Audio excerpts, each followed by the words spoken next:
This is activity 8.3, a pattern of 4 triangles. And in activity 1, 8.1, we rotated an isosceles right triangle around a center of rotation and got a square. And an isosceles right triangle, in that case, both legs of the triangle, the sides that are adjacent to the 90-degree angle, were the same length.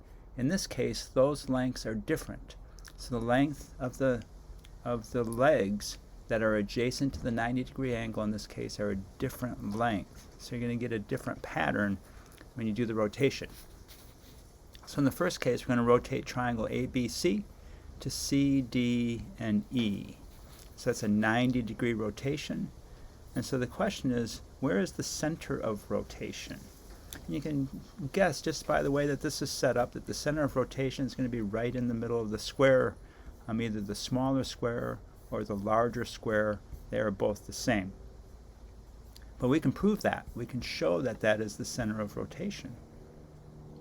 And so you have to keep track that point A is going to go to point C. So A is going to rotate around and take the place of C.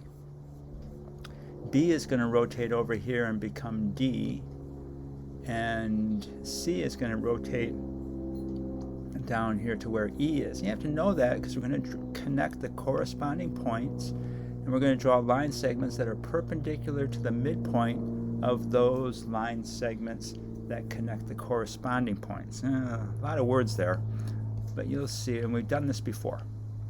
Now remember, in Docere, it's kind of nice. You can draw a perpendicular line, a right angle. So I made this image in Docere, and I'm going to just use this to draw a perpendicular line, or a line that's at a right angle to the line that connects the corresponding points. So I'm going to connect A to C, and so here's that line segment. And you can find the midpoint in Docere just by taking a line segment and moving it along here, and it will snap right to the midpoint. And so then you know that that's the midpoint. You don't have to measure or anything. There's nothing tricky that you have to do. It just snaps right to the midpoint once it gets close. And so from that midpoint, so there's the midpoint, and from that midpoint I can now draw a perpendicular line using that figure that I just showed you.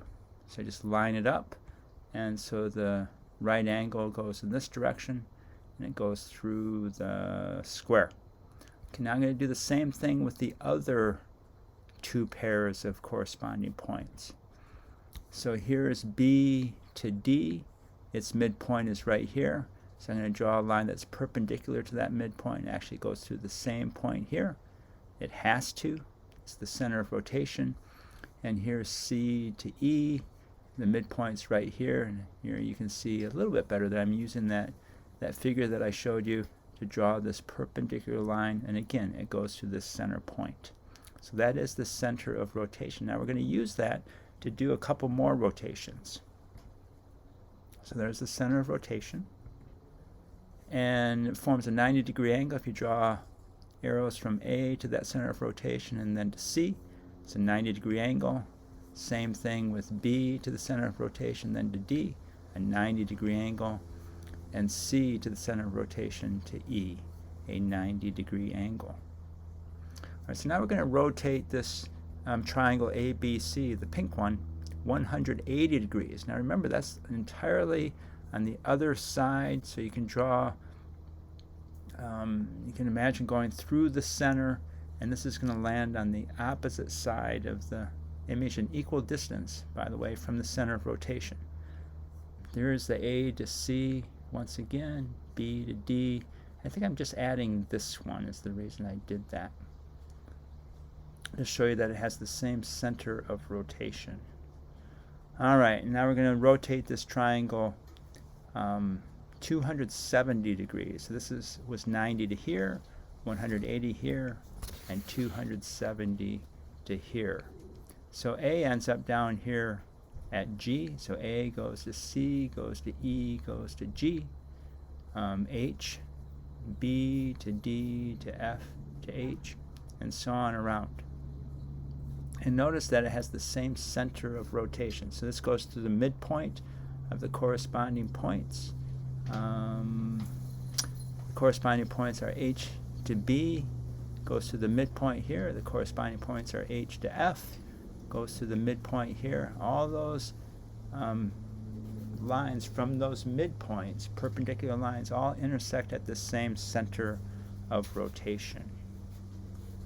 And 180 degrees, this is the corresponding point, A to E.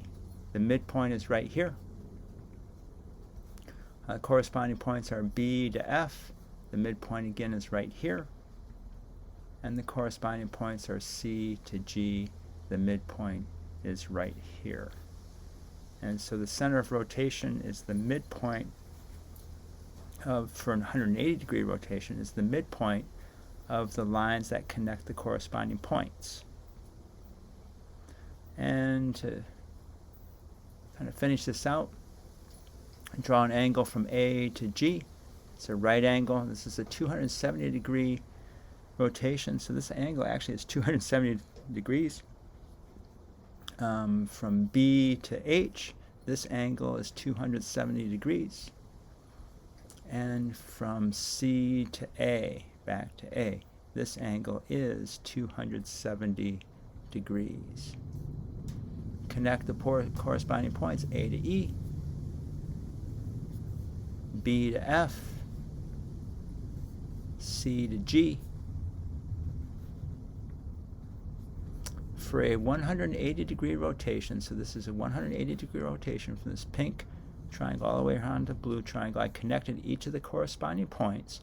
So A ends up here at E, B ends up here at F, and C ends up here at G. The center of rotation is the midpoint of the lines that connect the corresponding points.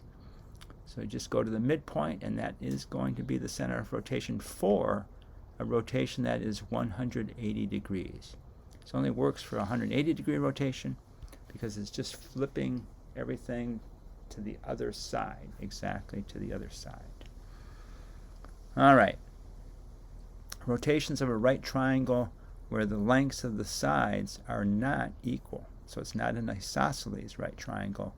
It's a different kind of right triangle. And you're going to come back to this image later in to show you some other ideas in math.